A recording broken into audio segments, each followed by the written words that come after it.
Hi, Jenn here, and what's your name? Deon. And you are with Veterans for Trump, as I see on your flag, is that correct? I'm a veteran for Trump. I'm not with anybody but God. Okay, so you're a veteran for Trump.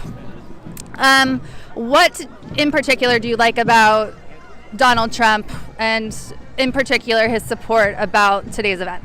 Oh, in today's event, I don't know. I mean, he just has come out as, whether he is or not, he has come out as a very outspoken pro-life president, more than we've seen in generations or maybe ever.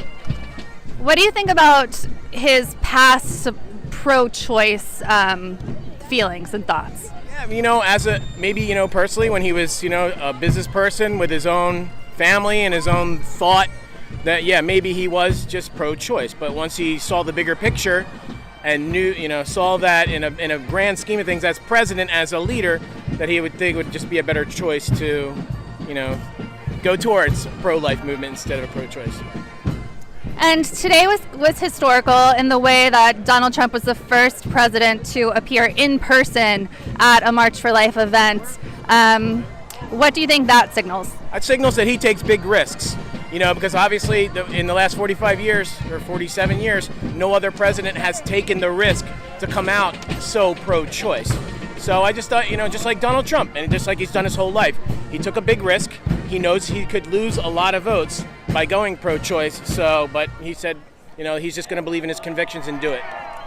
What would you say to people who, so for example, there are many sponsoring organizations for today's march. One of them is the Susan B. Anthony organization, and they have recently announced that they are putting together a $52 million in what they call grassroots support for Trump's campaign.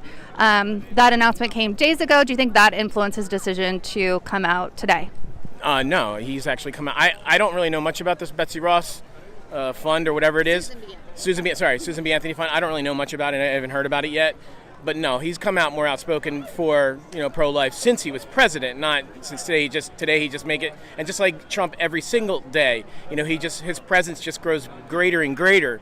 So I don't think there was any influence money-wise. I mean, Trump's the kind of president that he doesn't need money. He doesn't even take a salary. So why would the $50 million of grassroots to support him? And also, when it comes to Trump doesn't need advertising dollars or campaign dollars. The only thing Trump needs to do to win the next election is just keep tweeting, because the press and the media, they do all of the advertising that he needs without him having to spend any money. As a vet, and you're here at a pro-life event, what do you think about Trump's move toward war, in particular lately Iran? Okay. Awesome, great question. Obviously that's close to my heart. You mean, not Iraq, right? You said it right. You said Iraq, because a lot of people are saying that we started a war with Iran, and we did not. The general was killed in Iraq, and it's not a war. It's a I guess you could also it's called a war because it was a one-shot war, and it's over. So it's like what we call one shot, one kill, war over, and that's how pretty much all wars should be. If we just stayed with the generals and we stayed away from the the population and the people, civilians, then every war would be beautiful. We could just continue to do that. Just take out the queen bee every single time. So Trump is the first president that I know to actually do that in a really long time, to go straight for the top and the leadership instead of going from the bottom up. He went from the top down. Well, we do. America does have a history of regime change wars. And drone strikes, so does Obama. So did the last president. Obama had the most drone strikes until this point. That leads to a lot of casualties. It leads to the killing of a lot of black and brown babies. And so in being pro-life, how does all of that play into your view? Well, like you said, since 2011, since 9/11, we've scaled down the amount of wars. We were in 7 war fronts at the peak, under Obama, and we've scaled it down, and we're pulling out. Yeah, we did put a few more thousand in Afghanistan and Iraq, but for the most part, we're scaling down. So it's actually, at least, the trend is going. The trend line of drone strikes and wars are actually going down, in the last 3 years. So do you see those things on the same plane? Like, are you marching also in anti-war rallies? Because that's not pro-life. No, absolutely not. I'm not here for. I don't have an opinion on pro-choice or pro-abortion or anything. It's just not my. I'm not a woman. It's not my. I am married, but I'm not a woman. So it's not really my say what a woman should do with her body. That's whatever the law is and whatever God chooses. But I'm just out here because I'm average, like I do every single day. I go out somewhere for Trump, with my Trump flag somewhere in America every single day. Today I just did my vets for Trump. Tomorrow I'll just do Trump 2020, and I even have another flag that says Trump 2024 for King. Well, that would be a dictatorship, right? Like, yeah. if he were to not abdicate after the 8 years, if he won a second term. It's possible. Not so much as a king, but a 3-term president is possible. All you have to do is reverse, I think it's the 24th Amendment. The 3-term, go back to multiple term presidents. But for the most part, the Trump 2024 flag, for king is really just what I call a trigger flag, a trolling. I'd say one triggered liberal is one vote for Trump. So all you have to do is trigger them, then exposes themselves, like AOC or whoever it is. That exposes them, and that exposure shows who they really are. At the end of the day, no, I don't want Trump to be king. But if they say that Trump's going to do that in his 3rd term, I might as well play into it. Let them and troll on that. It's called trolling. Okay, so you don't actually believe that he should have a 3rd term, just to clarify. I don't think it's going to happen because I know the military very well, but it would be great if he did. So you do think that would be great? Sure. There's a reason that we have 2 terms in place. Why do you think in Trump's case? I think the United States Republic has failed, especially under the Constitution, especially when it comes to impeaching a president, for instance. Under the Constitution, it says you have to impeach a president, for a felony or crime, misdemeanor. So we're actually doing things against the Constitution every single day. So really, what's the difference? Would I like to see Trump as a king? Yes.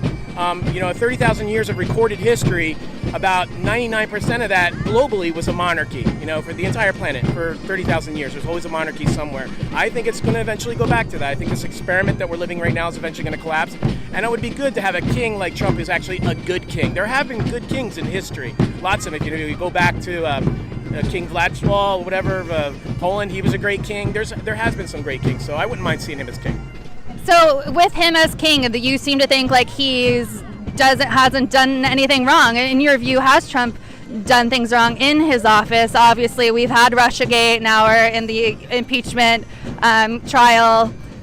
We've had a lot of things he's been accused of being wrong, yes. Lots of things that he's been accused of being wrong. And the problem is that when you see these accusals in the media and you see these headlines, Russia, whatever, collusion, people just start believing it, and like as you just said, things that he has been found, people have already been judged him as guilty just because the amount of times it's been written in the headline, but not actually proved in court, not proved in the Mueller report. Even Solon himself, the person who actually made the deal between Zelensky and Trump, said no quid pro quo. I want nothing. Give Zelensky what he wants. And there you go. There it is at the end of the day. So do I think Trump is definitely not perfect? That's for sure. I live in New York City. I know Trump very well. Not a perfect guy, but he's really good for what we need today. And I'd say that's what America needs right now is a big boot in the butt. So with the fact that he says he surrounds himself with the best people, the fact that so much of his administration has left already, what do you think that says about his leadership skills? The fact that, he's not really bringing the best people, is he? Sure. I mean, at the end of the day, the only person you can really count on is yourself. So Trump counts on himself first. And, just what we say down on Wall Street, churn them and burn them.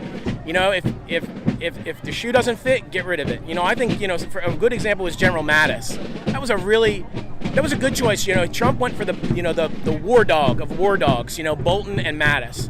Bad choices because, Trump is not that war dog, but he did learn a lot. Each person that he is churning through his administration, he's at least learning all of his mistakes very quickly. Instead of leaving them in there to fail, further, he'll just cut them loose.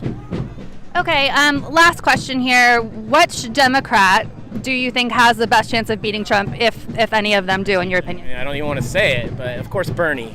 Bernie, I travel around the country a lot. Bernie has the biggest movement. There's no excitability with Joe Biden, less excitability with Joe Biden than Hillary Clinton. That's for darn sure. Nobody's excited for Joe Biden. The people were actually excited for Hillary. But I think if Bernie, it's a bad thing if Bernie wins the nomination. And thankfully, we know the Democrats won't allow him to win the nomination, because of his age or just because he's too extreme. So hopefully Biden wins the nomination and then Trump will win instantly, automatically.